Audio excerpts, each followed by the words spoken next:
네, 안녕하세요. 해커스 한국사 안지영입니다. 해커스 한국사 능력 검정 시험 한 권 합격 심화편.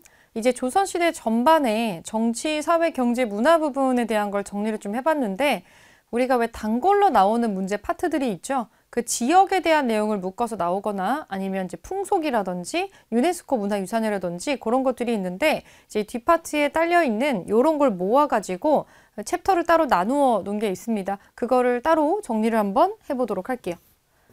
요번에 지역사라는 걸로 정리를 해볼 건데, 지금 우리가 그 고조선이 있었던 고대 시기부터 조선시대에 이르기까지 한반도 지역에 걸쳐가지고 계속해서 어떤 지역에서 역사가 계속 중첩돼서 일어나죠. 그래서 특정 지역을 딱 봤을 때 고대부터 조선시대까지 역사가 계속 지나가는 것들이 층층이 나오게 되거든요. 이걸 지역별로 한번 정리를 해서 한번 살펴보도록 하겠습니다. 이것이 한국사 능력 검정 시험이기 때문에 나올 수 있는 문제겠죠. 우리의 어떤 한반도라는 영토에서 시대에 걸쳐가지고 어떤 역사적인 사건들이 일어났는지, 왜 이 지역에서 이런 것이 특징으로 나오는지에 대한 거를 확실하게 파악하고 있느냐를 물어보는 문제예요. 이런 거는 기본 상식선에서 필요한 정보이기도 하기 때문에 문제로 출제가 될 수 있습니다. 네, 한반도 문제 지역으로 한번 묶어가지고 볼게요.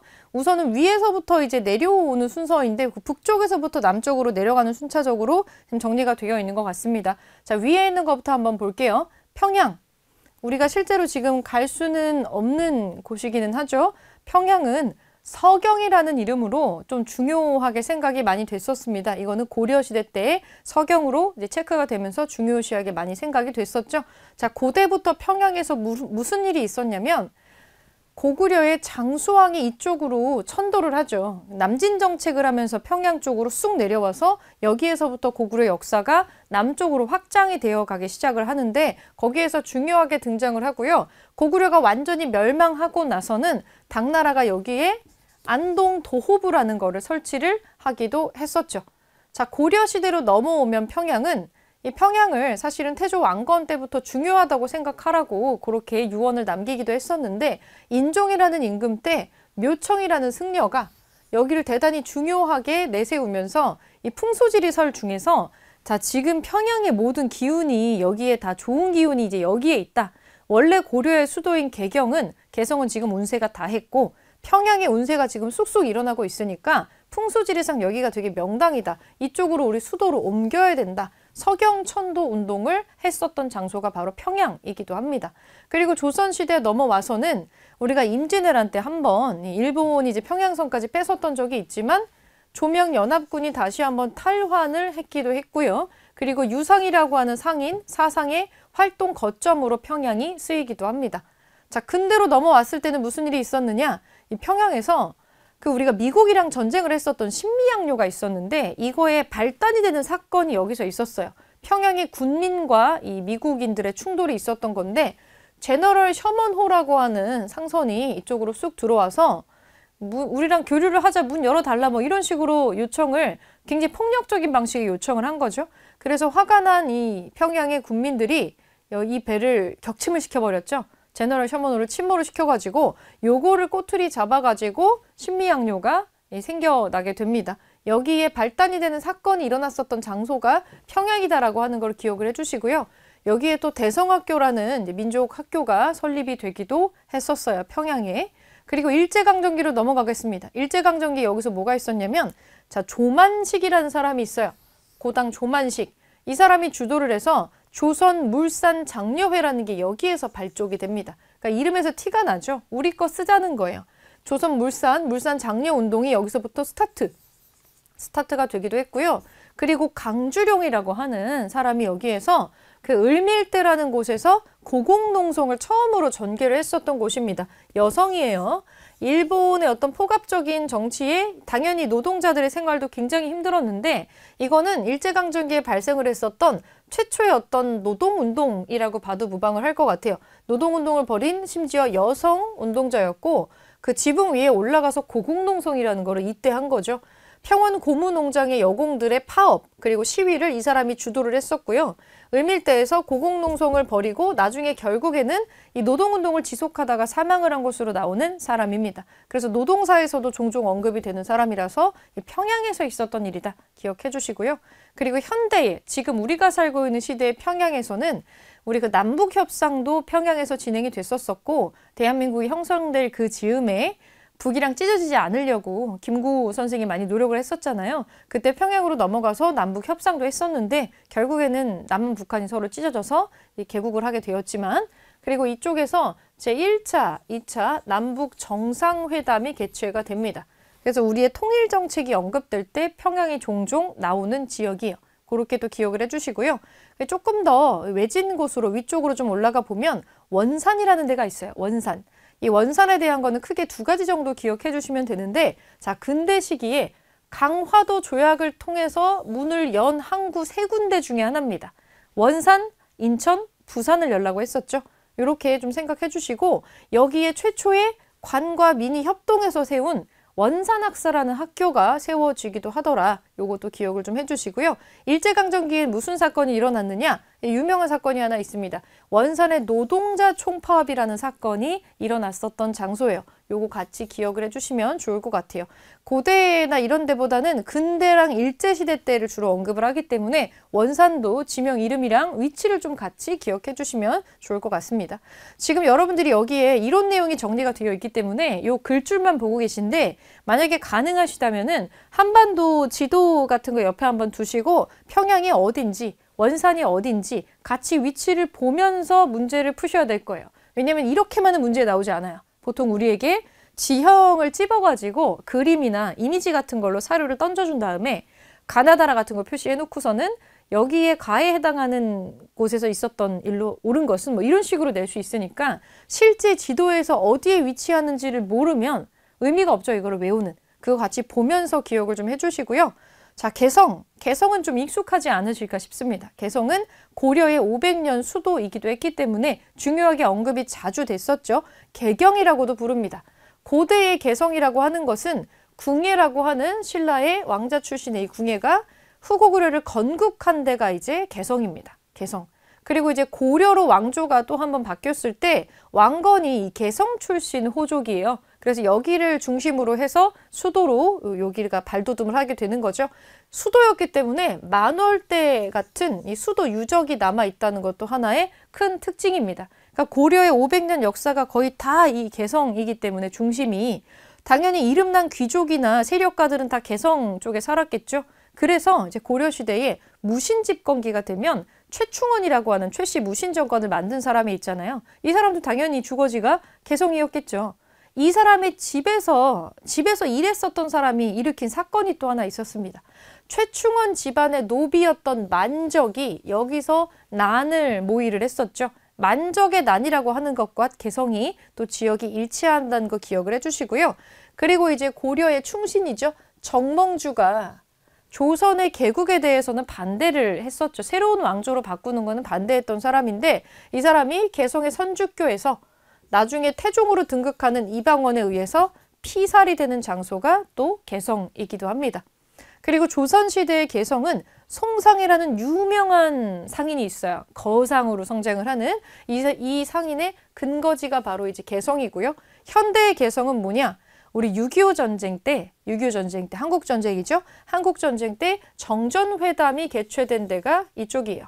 그리고 우리가 개성공단이라고 하는 거 여기에다가 현대에 설치를 하기도 했었죠. 요것도 같이 기억을 좀 해주시고요. 자, 지금 우리의 수도인 서울이 나오는 데부터 또 쭉 한번 보겠습니다. 서울부터 조선시대부터 좀 중요하게 보시면 될 것 같습니다. 조선시대 수도죠. 한양. 조선의 수도인 한양, 한성이라고 불렀던 곳이고요. 여기에 당연히 조선시대 수도였기 때문에 궁궐이나 중요 시설들이 이쪽에 많이 있을 수밖에 없어요. 선농단, 사직단, 동관왕묘, 이거 줄여가지고 우리가 동묘라고 해요. 문화유산이 여기에 많이 있습니다. 언급은 되지 않았지만 종묘, 경복궁을 비롯한 5대 궁궐도 전부 다 서울에 위치를 하게 되고요. 저 동관왕묘가 조금 낯설 수는 있는데 중국의 우리 삼국지에 보면 관우 아시죠? 관우 관우가 중국에서도 유명한 신으로 지금 모셔지고 있고 우리 쪽에서도 신으로 모셔지는 곳이에요. 왜냐면 우리가 전쟁을 겪으면서 그 명나라 군대가 왔을 때 우리나라의 그 관악묘 같은 거를 만든 거죠. 그 중에 이제 흔적이 남아서 아직까지 유지되고 있는 케이스라고 보시면 될 것 같은데 동관악묘라는 호칭이 너무 길어가지고 동묘로 줄여서 부르기도 하니까 기억을 좀 해주시면 좋을 것 같아요. 그래서 우리가 유교 국가이고 농사 짓는 국가였기 때문에 여기랑 관련된 제사단들이 다 조선의 수도에 있다. 그래서 선농단이나 사직단이 농사국가였던 이 조선의 특징을 조금 보여주는 제사단이라고 기억해 주시면 좋을 것 같고요. 근데도 뭐 사실 매우 많은 일이 일어나서 서울에서 있었던 일들은 지금 여기에 많이 안 적혀 있어요. 여기 안 적힌 것 중에도 나올 수가 있어요. 너무 많은 일들이 일어났기 때문에. 자, 근대의 시전 상의들이 구한 말이죠. 시전 상의들이 상인들이 황국중앙총상회라는 걸 조직했던 것도 여기다, 서울이다. 이거는 위치를 물어보지는 않는데 가끔 이제 선지에 나올 때가 있어서. 그리고 일제강점기 때 서울은 일본의 식민 통치의 핵심 기구들이 들어올 수밖에 없는 공간이죠. 그러다 보니까 이것들을 파괴하고 하는 그런 방식의 이제 그 독립운동이 이루어질 수밖에 없는 곳이고요. 의열단의 단원이었던 나석주가 조선 식산은행에 폭탄을 던지고 김익상이 조선 총독부에 폭탄을 투척을 합니다. 그리고 강우규 지사라는 의사라는 분이 그 서울역에서 사이토 마코토 총독에게 폭탄을 투척한 곳도 서울이죠. 여긴 서울역이니까. 지금 서울역에 가시면은 옛날 서울역 건축이 지금 약간 미술관 같은 건축으로 쓰이고 있거든요. 문화공간으로 쓰이고 있는데 거기 앞에 두루마리를 입은 강우규의 모습이 동상으로 서 있는 거를 보실 수가 있습니다. 이런 여러 가지 사건들이 굉장히 다양하게 일어난 데가 서울이고 현대의 서울에서 우리가 그 미소 공동위원회라는 걸 한 적이 있잖아요. 이제 한반도를 독립을 시켜가지고 국가를 만들어야 되는데 민주국가가 들어서게 해야 되잖아요.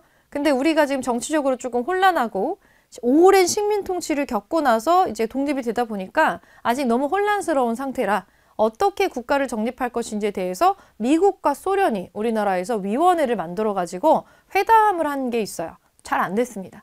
이게 잘 안 됐기 때문에 결국엔 우리가 찢어진 거기는 하죠. 이 제1차 미소공동위원회도 서울에서 있었는데 정확히 말하면 저기 서울에 덕수궁 있죠. 덕수궁이랑 궁궐이 있는데 덕수궁 안쪽에 석조전이라는 데가 있어요. 여기에서 미소공동위원회를 했어요. 가끔 이게 이미지랑 같이 나올 때가 있어가지고 같이 말씀을 좀 드릴게요.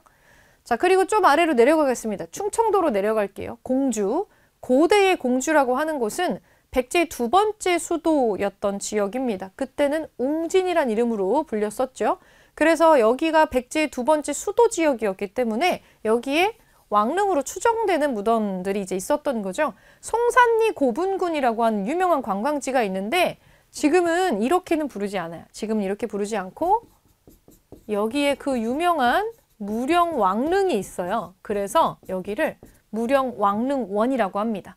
무령왕의 무덤은 누구 무덤인지 다 지석도 나왔기 때문에 지금은 요런 이름으로 들어가 있고 이거 유네스코 세계문화유산으로 들어가 있죠. 요거도 같이 묶어가지고 기억을 해주세요. 그리고 공산성 같은 것도 들어가 있고요.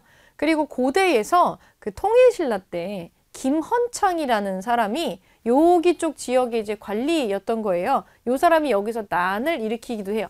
자기 아버지가 왕이 못된 거에 대한 불만을 품고 김헌창의 난이라는 게 있었어요. 여기도 공주지역이다. 같이 보시고 자 고려시대의 공주지역에서는 여기가 특수행정구역이 있었던 장소입니다. 명학소라는 데가 있었는데 향, 소, 부곡이라고 하는 특수행정구역이 있었죠. 그중에 명학소라는 데가 공주지역에 위치해 있었는데 굉장히 어떤 가혹한 수탈을 이기다 못해가지고 망이 망소이라는 사람이 여기서 난을 굉장히 크게 일으켰던 그런 기록을 또 가지고 있습니다. 이거는 무신집권기에 일어났었던 일이에요. 그것도 같이 기억해 주시고 자 근대기에는 무슨 일이 있었냐면 두 번째 제2차 동학농민운동 때 핵심 전투가 있었던 데가 공주입니다. 핵심 전투이자 뭐 마지막 전투라고 봐야겠죠. 우금치에서 공주의 우금치에서 전투를 했는데 여기서 패배를 하면서 동학농민운동은 궁극적으로는 실패를 했죠. 패배를 한 정도가 아니고 우금치 전투라고 쓰고 뭐 우금치 학살이라고 읽어도 돼요. 그때 완전 무기로 무장한 일본군 플러스 관군을 상대를 해야 됐었기 때문에 그때 동학군이 가지고 있었던 건 뭐 무슨 무기가 없었던 건 아니지만 대체로 그냥 대나무 깎은 죽창이나 농기구 같은 거 들고 싸웠기 때문에 상대가 되지 않았다고 되어 있고 굉장한 희생을 치룬 그 전투라고 기억해 주시면 됩니다. 자, 충주로 가보겠습니다. 충주. 충주는 우리가 한반도, 북한까지 한반도 지도를 쫙 펼쳐놓고 봤을 때 딱 가운데 있어요. 약간 배꼽 같은 위치에 충주가 중심부에 딱 찍혀 있습니다. 여기를 중원이라고 부르기도 했어요. 한반도의 중심이기 때문에. 그래서 여기에 뭐가 있냐면 고구려가 남진 정책으로 쭉쭉 내려왔을 때 이제 우리가 한반도 안쪽으로 들어와서 이 정도 영역을 차지하고 있어 라고 하는 거를 비석으로 세워놓은 게 있는데 충주에 그 고구려비가 있어요. 중원 고구려비라고도 합니다. 이게 아마 1970년대, 80년대로 넘어가던 시점에 우연히 발견된 비석이고요. 그래서 고구려 비석이 있다라는 점, 그리고 통일신라 때 신라도 통일을 하면서 경주를 벗어나서 영역을 확장하게 되잖아요. 그래서 그때부터 이제 전국에 신라의 유적이 생기게 되는데 신라의 탑평리 7층 석탑이라고 하는 게 또 이쪽에 위치를 해 있어요. 그래서 여러 시대의 흔적이 충주에서도 겹쳐가지고 나온다. 기억해 주시면 좋을 것 같고 조선시대가 제일 이제 중요한 사건이 있었던 시기죠. 조선시대에 여기 충주의 탕금대에서 그러니까 이거 임진왜란 시기예요. 임진왜란이 발생했을 때 탕금대에서 신립장군이 여기에서 배수진을 치고 왜군에 항전을 했는데 패배합니다. 그래서 충주가 뚫리고 위로 올라가면서 한양을 뺏기게 되는 거죠. 그게 있었던 데가 충주 지역이에요. 자, 그리고 이번에 이름이 비슷하지만 청주로 가볼게요. 청주.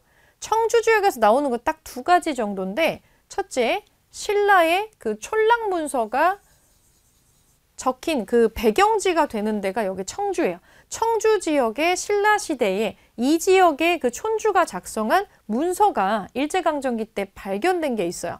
이거를 그 신라의 그 마을 문서라고 해가지고 우리가 촐랑문서 또는 민정문서라고 하는데 통일신라 시기에 대한 내용이고 3년에 한 번씩 촌주가 여기 마을에 새로 태어난 사람, 죽은 사람, 이 사람 재산, 여기 나무, 뭐 과실수까지도 아주 소상하게 3년에 한 번씩 업데이트를 해가지고 작성했었던 문서예요.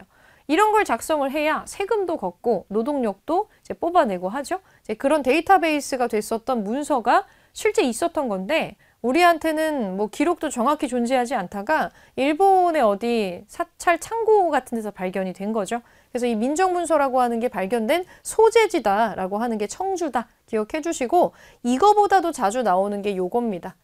그 청주에 있었던 흥덕사라는 사찰이 있었는데 고려시대에 여기에서 직지 심체 요절이라는 책이 간행이 되었다. 이게 왜 유명하냐면 요게 이제 지금 현재까지 발견된 것 중에서는 가장 오래된 금속 활자로 찍어낸 책이다 라는 게 인정이 돼가지고 요게 또 화제가 됐었죠. 직지라고 우리가 약칭으로 부르는 책입니다. 박병선 박사가 프랑스에서 발견을 해가지고 요거 또 이제 인정을 받았었죠. 직지심체 요절의 이 소재지가 되는 간행지가 이 청주에 있었다. 요거 기억 좀 해주시면 좋을 것 같아요. 자, 좀 더 아래로 쑥 내려가 볼게요. 대구 가보겠습니다. 경상도 쪽에 대구로 내려가면 고대의 대구는 통일신라 때 신문왕이 아버지가 통일을 하죠. 그래서 뭔가 이제 통일하고 나서 확장된 신라를 어떻게 통치할 것인가에 대한 문제는 그 아들이 이어받은 문제예요. 아마도 이 신문왕 생각은 경주가 너무 한반도에서 동쪽에 치우쳐져 있다 보니까 조금 넓은 데로 가야 되지 않나? 이 생각을 했던 것 같아요. 그래서 천도 시도를 한번 했었었는데 그때 당시 이름은 달구벌이고요. 대구도 넓은 평야니까는 이쪽으로 한번 수도를 옮기려고 했던 시도가 있었어요. 요거 기억해 주시고 그리고 대구에서 뭐가 있었냐? 여기에서 이제 고대의 말기 부분에서 공산 전투가 있었어요. 팔공산 아시죠? 팔공산 그쪽 지역에서 전투가 있었는데 후백제군하고 고려가 전투를 했죠. 물론 여기서 공산 전투에서는 고려가 졌어요. 여기서 거의 죽을 뻔했죠. 왕건이. 그래서 요거 공산 전투가 있었던 지역이 대구다 기억해 주시고 근대 시기의 대구는 아마 이게 제일 중요하게 나오지 않을까 싶은데 서상돈과 김광재라는 사람이 주축이 돼가지고 국채보상운동을 여기서 해요. 일본이 우리한테 억지로 지게 했었던 빚이 있는데 그 액수가 막 어마어마했거든요. 그래서 이거를 나라 빚이죠. 나라의 빚을 우리가 한 푼 두 푼 모아서 갚아보자 하면서 요걸 한 건데 현대의 약간 금모으기 운동 같은 그런 느낌이에요. 그래서 국제보상 운동이 시작됐었던 곳이 대구예요. 현재 대구에 가면 국제보상 운동 거리가 따로 있어요. 그럴 정도로 지금은 관광지로도 사람들이 많이 찾는 곳입니다. 어찌 보면 한국의 민족성의 일부를 보여주는 중요한 사건 중에 하나라고 볼 수가 있겠죠. 그리고 현대의 대구는 그 이승만 정부 때 2.28 민주운동이 일어났던 데가 또 대구이기도 합니다. 현대사에서도 중요하게 등장을 하더라 보시면 될 것 같고 2.28 민주운동이 뭔데요? 라고 하는 게 궁금하실 분들이 있으니까 날개 설명이 지금 나와 있네요. 자유당이 민주당의 장면 후보의 선거 유세장에 가지 못하게 하자 여기에 반발해가지고 대구 학생들이 엄청나게 뛰쳐나와가지고 했던 건데 요게 나중에 뭘로 이어지느냐 이제 3.15 부정선거로 연결되는 그 지점까지 쭉 가는 같은 라인의 민주화 운동입니다. 요거도 같이 기억을 해주시고 현재 대구에 요 민주운동을 기념하는 기념관도 되게 또 크게 들어가 있어요. 그래서 같이 기억을 해주시면 좋을 것 같아요. 자, 부산 유명한 광역시죠. 부산에서 무슨 일이 있었느냐. 자, 조선시대 거가 좀 많이 나오는 편인데 임진왜란이 발발했을 때 어디로 들어왔겠어요? 바다로 들어왔겠죠. 아래쪽에 바다로 들어왔으니까 가장 먼저 일본군하고 싸운 지역이 다 부산이라는 거죠. 그래서 이 부산 지역에 이제 송상현이라는 사람과 부사 송상현과 첨사 정발이 여기서 싸우다가 순절을 하기도 한 곳입니다. 부산. 그리고 이쪽에 초량외관이라는 걸 나중에 우리가 설치를 해서 일본과 교류하는 걸 여기서 컨트롤하기도 했었죠. 부산 지역은 되게 중요하게 나와요. 부산. 일제강점기에는 의열단의 단원이었던 박재혁이 우리를 괴롭히는 그 중심 행정 지역이었던 이 부산 경찰서에다가 폭탄을 투척하기도 했어요. 지금은 이제 박재혁의 이런 내용이 부산에서 크게 막 동상도 세워지고 하고 있기 때문에 이게 문제에 한번 언급이 된 적이 있어요. 그래서 지금 여기에 정리가 된 것 같아요. 자, 부산 지역에도 사실 이거 말고도 많이 있어요. 부산. 지금 여기에 언급은 되고 있지 않지만 현대로 넘어왔을 때 부산이 임시수도였잖아요. 임시수도로도 기능을 하고 했기 때문에 그 임시수도가 현재 막 유네스코 기록유산 같은 걸 등재하기 위해서 많은 노력을 좀 기울이고 있는 데라서 그러니까 임시수도로서의 유적이 지금 남아있어요. 우리가 1000일이 넘는 시간 동안 임시수도로 기능을 했기 때문에 그런 것으로도 부산을 좀 기억을 해주시면 좋을 것 같습니다. 자, 그리고 진주로 가볼게요. 진주는 조선시대에서 그 임진왜란 때 우리가 크게 승리한 3번의 대첩이 있어요. 여기 중에 하나죠. 진주대첩이 일어났었던 곳입니다. 진주대첩. 우리가 뭐 행주대첩, 진주대첩, 한산도대첩이 있는데 그 중에 하나입니다. 김시민의 진주대첩. 그리고 이쪽에서 조선시대 후반부에 임술농린봉기가 크게 일어났었던 장소기도 하고요. 일제강점기가 되면은 여기에 또 중요한 사건이 하나 있습니다. 형평운동이라는 게 있었어요. 이쪽에서. 조선 형평사가 여기 진주에서 조직이 됐는데 백정 있죠. 백정. 소나 돼지 잡던 도축업자들. 조선시대에는 백정들은 천민이에요. 근데 우리가 갑오개혁이 발생을 하고 나서 이런 신분제도가 타파가 되거든요. 신분제도가 없어졌으니까 백정도 일반인하고 똑같아요. 그런 게 없으니까. 그런데 신분제도가 없어졌는데도 이분들에 대한 사회적인 차별이 너무 수백 년이 누적이 돼 있었기 때문에 백정에 대한 사회적인 차별이 안 없어지는 거예요. 그러니까 백정의 자식이 일반 학교에 입학하면 애들이 막 왕따시키고 막 부모들이 항의하고 이런 일이 너무 벌어지다 보니까 실제로 제도로서는 백정이라는 신분이 없어졌지만 사람들의 인식은 아직 바뀌지가 않았다. 그래서 이거를 인식을 바꾸고 백정은 이제 똑같은 사람이다 라고 하는 거를 하기 위해서 이 백정들을 중심으로 해가지고 이런 거를 완전히 없애는 똑같이 공평하게 만드는 형평운동이라는 게 진행이 됐던 거죠. 그 조선 형평사라는 조직을 중심으로 요 인권운동이 일어나는 건데 요게 조직됐던 데가 진주입니다. 같이 연결해서 기억을 해주시고요. 전주 지역으로 또 이제 살짝 올라와 볼게요. 전주. 전라도 전주인데 고대의 전주는 견훤이라고 있었죠. 견훤이 후백지라는 국가를 여기를 중심으로 건국을 합니다. 그때 당시의 이름은 완산주예요. 가장 많이 나오는 것 중에 하나고요. 그리고 조선시대의 전주는 그 조선을 세운 태조 이성계가 전주 이씨잖아요. 전주 이씨. 그래서 또 이 왕조의 성씨의 중심이 되는 지역이기도 해서 지금도 여러분 전주 놀러 가시면은 관광지로 사람들이 많이 가는 데가 그 이성계의 어진을 모셔놓고 있는 경기전이라는 데가 있어요. 여기도 있고요. 그리고 조선 왕조 실록을 보관했었던 역사 창고가 여기에 설치가 되기도 했습니다. 전주사고라고 해요. 같이 기억해 주시고, 근대 시기의 전주는 동학 농민운동 당시에 동학군하고 정부군이 여기서 화해를 합니다. 화해를 해요. 그걸 전주화약이라고 합니다. 동학군이 전주성을 뺏어가지고 정부에서 난리가 났었는데 결과적으로는 여기서 화해를 했어요. 그래서 아예 지명의 이름이 이 사건에 들어가 있습니다. 전주 화약이 체결된 장소도 여기 전주다. 여기까지 좀 기억을 해주시면 좋을 것 같고요. 지금 한반도의 지리를 쭉 따라서 봤는데 이제 한반도 육지에서 있었던 거를 좀 봤었고, 자, 섬 지역 한번 정리해 볼게요. 섬도 굉장히 여러 종류가 있어요. 한번 보겠습니다.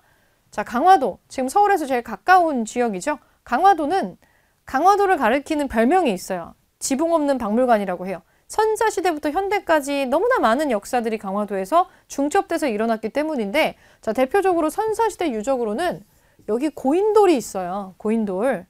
우리나라의 고인돌 중에 제일 크고 잘생긴 고인돌이 여기 있어요. 강화도에. 그 부근리 고인돌이라고, 일반적으로 우리가 고인돌 하면은 이런 거 떠올리는 거 있죠? 이렇게 생긴 탁자식 고인돌 중에 제일 크고 잘생긴 고인돌이 이쪽에 있습니다. 뭐 고인돌 박물관도 있고, 이게 유네스코 세계문화유산이기도 하죠. 그리고 우리가 국토의 크기에 비해서 고인돌이 되게 많은 편이에요. 3만 기가 넘는 고인돌이 있죠. 그래서 고인돌도 중요한 역사 유적이기 때문에 강화도에 고인돌 유적지가 있군. 요거 기억해 주시고, 자, 고려시대 강화도. 고려시대 강화도는 우리 대몽항쟁 했을 때 있죠. 몽골이 침략했을 때 대몽항쟁을 하기 위해서 여기에 천도를 한 적이 있습니다. 임시로 수도를 강화도로 했던 적이 있어요. 그리고 나서 이제 우리가 결국에는 몽골의 침략을 견뎌내지를 못하고 다시 개경으로 환도하면서 항복을 했을 때 항복하지 않았던 삼별초가 여기에서 항쟁을 또 하기도 했었고요. 워낙에 몽골의 침략이 큰 사건이었고 너무나 장기간 벌어진 일이에요. 희생도 되게 많았죠. 그래서 이쪽에서 팔만대장경이라고 부르는 유명한 문화유산이 또 만들어진 것도 이쪽 장소입니다. 같이 기억해 주시고, 조선시대 강화도는 조선 왕조 실록을 보관을 하는 역사 창고가 여기에도 이제 설치가 됐었어요. 그리고 여기에 강화학파라고 하는 그 연구의 한 계파가 형성됐었던 곳이기도 한데, 성리학도 여러 갈래로 좀 발전을 하거든요. 근데 성리학이 굉장히 심오한 철학이에요. 우주는 무엇인가, 인간의 본성은 무엇인가, 막 이런 거를 연구하는 게 사실 성리학의 본성인데, 선비들이 이런 거를 연구를 해가지고 이런 걸 공부를 해서 실제 백성들의 삶이 이롭게 되도록 통치를 도와줘야 되는 건데, 너무 이런 추상적인 형이상학적인 얘기만 하면 안 되잖아요. 그래서 현실에 도움이 되는 실천적인 성리학이 필요해 라면서 이런 방향으로 개발이 되고 연구가 됐었던 성리학의 한 갈래가 있는데, 양명학이라는 게 있어요. 양명학. 이 양명학을 연구했던 사람 중에서 정제두라는 사람이 있습니다. 이 정제두가 이거를 강화 쪽에서 연구를 해가지고 이 정제두의 이 강화 학파를, 그러니까 양명학 연구하는 사람들을 지역의 이름을 따가지고 강화 학파라고 부르기도 했어요. 그거를 지금 언급을 하는 내용이니까 같이 기억을 해주시면 될 것 같고요. 근대기에는, 강화도는 근대기가 제일 중요한 사건이 많았죠. 왜냐면 외부에서 우리나라 들어오려면 기본적으로 바다 통해서 들어와야 되는데, 강화도 쪽으로 들어와야 수도랑 제일 가까워요. 그래서 정말 크고 작은 어떤 전투가 끊이지 않았던 데가 강화도입니다. 병인양요, 신미양요, 그리고 일본의 운유호 사건이 전부 여기에서 일어났고요. 결국은 우리가 최초의 근대적인 불평등 조약으로 일본이랑 강화도 조약을 여기에서 체결을 하게 되죠. 이게 제일 중요한 사건이니까 기억을 해주시면 좋을 것 같아요. 자, 그리고 울릉도랑 독도 보겠습니다. 이것도 안 나올 수가 없죠. 이거는 우리가 아직도 역사 분쟁이 끊이지 않는 것 중에 하나이기 때문에, 자, 울릉도랑 독도에 대한 기록을 찾아볼게요. 고대. 신라 지증왕 때 이사부라는 분이 여기로 가가지고 그때 당시에는 우산국으로 불렀던 울릉도, 그리고 여기에 딸려있는 섬을 신라 땅으로 복속을 시킨 적이 있어요. 여기에 딸린 부속섬이 아마 독도겠죠. 그래서 울릉도, 독도 묶어가지고 보고 있고요. 조선시대에는 세종실록의 지리지에 우리의 영토라고 그냥 써 있습니다. 울릉도, 독도가 여기에 언급이 되어 있고요. 숙종 임금 때는 안용복이라는 사람이 일본에 가가지고 야, 여기 우리 땅이야 라고 확인받았던 기록이 또 존재를 하고요. 자, 중요한 건 근대식인데, 우리 대한제국 때, 고종의 대한제국 때 칙령을 통해 가지고 울릉도를 아예 군으로 승격을 시켜버리고 울도 군수가 여기에 속한 독도까지 케어를 해라. 이게 지금 법적 기록으로 남아 있어요. 그러니까 우리 땅이라는 거가 지금 뭔가 꾸준히 나온다는 거죠. 그런데 이런 독도를 일본이 1904년부터 1905년까지 러일 전쟁이라는 거 하거든요. 이 러일 전쟁을 하는 도중에 본인들이 약간 승기를 잡았다고 판단이 됐을 때 은근슬쩍 불법으로 독도를 일본 땅으로 쇽하고 편입을 시킵니다. 지금도 막 다케시마라고 부르잖아요. 근데 이 일본에서 발견된 옛날 고지도나 고문서에도 우리 땅이라고 표시가 되어 있어요. 이게 무리수라는 것은 일본도 알아요. 일본이 알지만 우리보다 해외 언론 플레이를 잘했죠. 그래서 지금 여전히 이 세계 지도 같은 거 뭐 이렇게 구글이나 이런 데서 검색해보면 이 독도가 껴있는 동해바다를 재팬시라고 써있는 지도도 많아요. 우리처럼 이스트시라고 되어 있지 않고. 근데 우리나라가 한국인은 한국 사람이니까 아니 동해가 동해지 이렇게 얘기를 하지만 외국인들이 봤을 때 우리나라 되게 낯설잖아요. 우리도 세계 지도에서 유럽 국가들 구별 잘 못하고 거기 바다 누구 거인지 잘 구별 못하잖아요. 똑같아요. 근데 그 사람들이 봤을 때 일본이 자꾸 재팬시라고 이렇게 써가지고 인터넷에 막 지도 올리고 막 이러니까 일본 바다인가 보네? 이렇게 생각을 또 한다는 거죠. 그런 플레이를 일본이 지금 잘했던 거죠. 그런 문제가 아직 안 끝났어요. 그래서 일본과의 영토 분쟁이 아직도 ING, 현재 진행형이기 때문에 울릉도와 독도가 왜 한국 땅인지에 대한 근거를 한국인이 정확히 알아놓을 필요가 있는 거죠. 그래서 문제 출제하는 거예요. 이런 제반 조건들을, 사항들을 잘 기억을 좀 해주시고요. 자, 지금도 한국인들이 매우 많이 가고 외국인들도 너무나 좋아하는 천만 관광객이 드나드는 제주도. 제주도의 역사를 한번 볼게요. 고려시대 제주도에서 일어났었던 일은 우리 대몽항쟁 끝까지 포기 안 하고 싸웠던 삼별초라는 집단이 있죠. 강화도에 있다가 진도에 갔다가 여기서 다시 한번 제주도로 넘어와서 여기에서 마지막으로 전투를 하는데 결국에 여기서 다 죽었어요. 그럼 삼별초의 항쟁은 실패는 했습니다. 근데 여기에서 대몽항쟁을 벌였었던 전투했었던 장소가 남아있기는 해요. 지금 제주도에 가면은 이 삼별초 항쟁 유적지로, 그러니까 대몽항쟁 유적지죠? 항파둘이라는 데가 있어요. 아주 가끔 사료에 나오기도 해요. 항파둘이 유적이 있는데 항목 유적지입니다. 항목 유적지. 지금은 여기 해바라기를 엄청 심어놔가지고 해바라기 배경으로 사진 찍는 그런 데로 되게 유명한데 대몽항쟁 유적지예요. 요런 데도 있다라는 거 기억 좀 해주실게요. 그리고 결국에 실패를 했기 때문에 우리가 원간섭기가 되죠. 원간섭기 때 이 원나라가 여기에다가 탐라 총관부라는 걸 아예 설치를 합니다. 그때는 탐라라고 불렀죠. 제주도를. 그래서 탐라 총관부를 설치를 해가지고 여기에서 주로 말을 키웠어요. 그래서 지금도 제주도가 말이 유명한 겁니다. 이 역사적으로는 우리한테는 좀 슬픈 역사 중에 하나죠. 자, 조선시대 제주도는 어땠냐면 제주도는 탐나라고 해가지고 따로 이제 관리가 됐는데 제주에 사는 사람들은 육지로 넘어오는 게 법적으로 안 됐었어요. 그냥 여기서만 살아야 되는 그런 게 조금 있었었는데 이 조선시대 때 주로 이제 유배지로 많이 쓰이죠. 제주도는. 김종희도 막 이쪽으로 유배도 가기도 했었고 근데 여기에 김만덕이라고 하는 제주도에 한번 굉장히 큰 흉년이 들었어요. 거기 사람들 다 죽을 뻔했습니다. 근데 장사로 돈을 크게 벌었던 여자 거상이 있었는데 그 사람이 김만덕이거든요. 이 사람이 자기의 개인 창고를 풀어가지고 다 쓰러져 죽어가던 제주도의 빈민들을 구제를 했어요.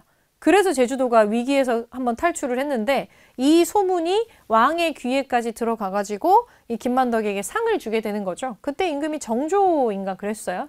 그래서 뭐 이제 뭐 하고 싶은 거 있냐, 바르는 게 있냐 했을 때 이제 김만덕은 제주도를 법적으로는 떠날 수가 없잖아요. 그래서 금강산을 한번 보고 싶다 해가지고 특별히 임금이 허락을 해서 금강산 유람을 했다는 기록이 남아 있습니다.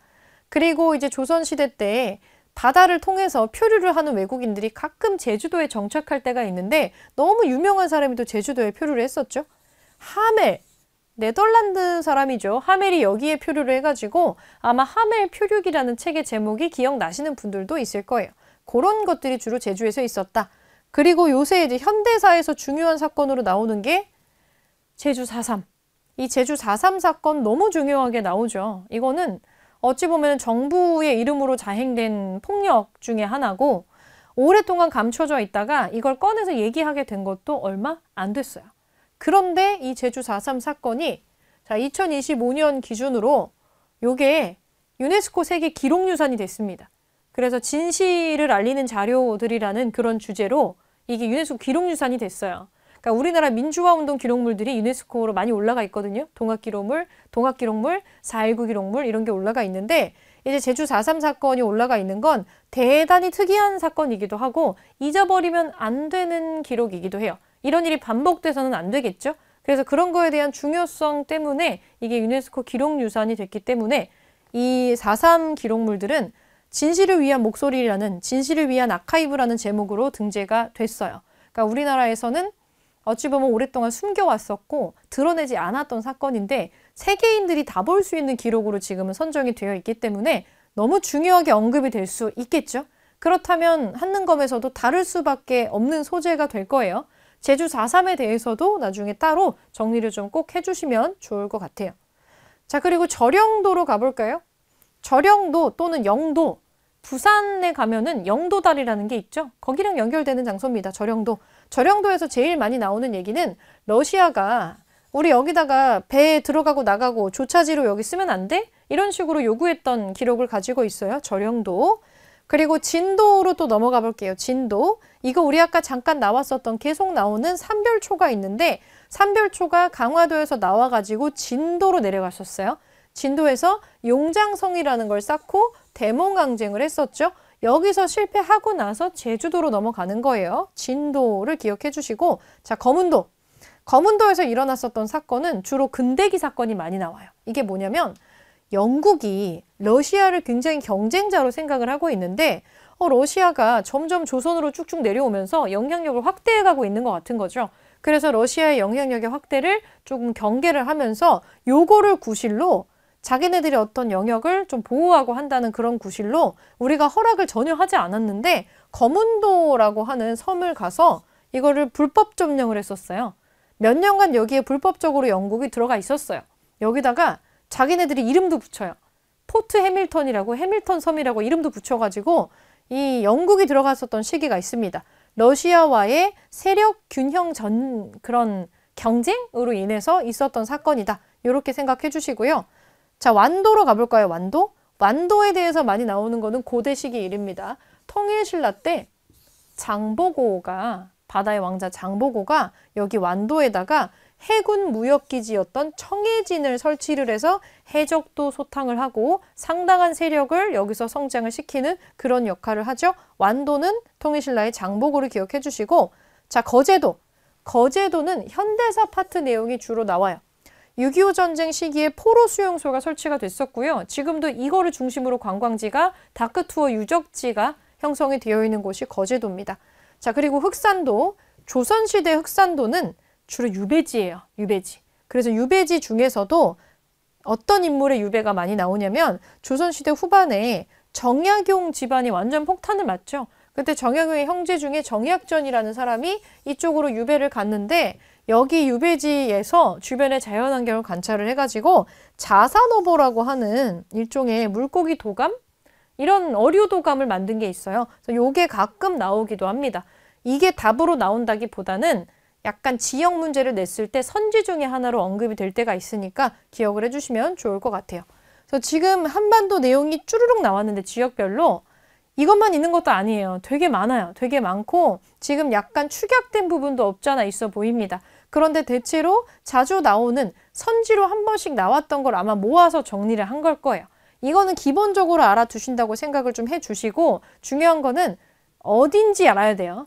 지도를 옆에다가 같이 펼쳐 놓으시고 어디에 무슨 지역이 있는지를 지도에서 찍어서 여기를 꼭 찍었을 때 여기 어딘데? 이 정도는 구별을 좀 할 줄 알아야 되겠죠. 자, 밑에 퀴즈 마무리로 한번 풀어보겠습니다. OX 한번 풀게요. 평양은 고려의 수도로 만월대 등의 유적이 남아있다. 아니죠. 고려의 수도는 개성이죠. 개성. 개경으로 불렸던 개성이고요. 자, 서울은 강우규가 사이토 총독에게 폭탄을 투척하는 의거를 일으킨 지역이다. 맞죠? 서울역에서 한 거니까. 검은도는 근대 시기 영국이 러시아의 남하를 구실로 불법 점령한 섬이다. 맞습니다. 검은도 포트 해밀턴이라고 부르면서 점령을 했었죠. 자, 2번 볼게요. 만적을 비롯한 노비들이 신분 해방을 도모했던 곳은 개성입니다. 개성의 그 최충헌 집안의 무신정권, 최씨 무신정권의 그쪽의 노비였죠. 조선 형평사가 조직되었던 곳은 진주입니다. 진주. 이 백정들의 신분 해방 운동이죠. 자, 통일신라 시대 때 장보고가 해군 무역기지인 청해진을 설치한 섬은 완도입니다. 완도. 이렇게 기본적인 내용 한번 확인을 했었고, 요 한반도에 관련된 문제가 그러면 실제 기출문제에는 어떻게 출제가 되는지 다음 시간에 문제풀이로 정리해 보겠습니다.